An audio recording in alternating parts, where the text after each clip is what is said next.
Welcome to McPlum, simple solutions served daily.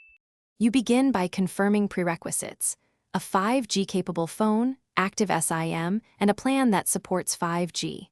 Once confirmed, enable mobile data and set network mode to 5G in settings so your device will connect.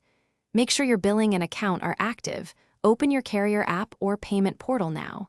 Then choose the 5G load product or top-up amount. You're acting now, don't pause for extras. Pick the exact load value and proceed to payment to initiate the load process immediately. Next, execute the transaction by selecting the load amount and reviewing any taxes or fees. You must enter the recipient number carefully or select your own SIM from saved contacts. Small errors stop delivery.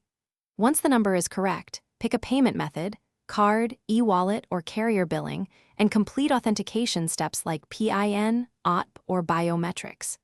As you confirm, watch the transaction status. Successful confirmation triggers immediate provisioning of 5G credits.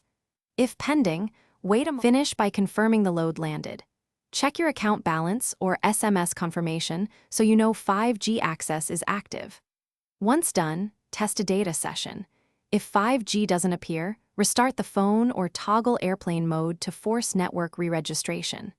If the load still hasn't applied after about 10 minutes, gather the transaction ID and recent payment receipt, then contact your carrier support for resolution. One key tip: keep screenshots of confirmations. Those speed up dispute handling and recovery when things go wrong. Thanks for watching. Stay juicy and subscribe.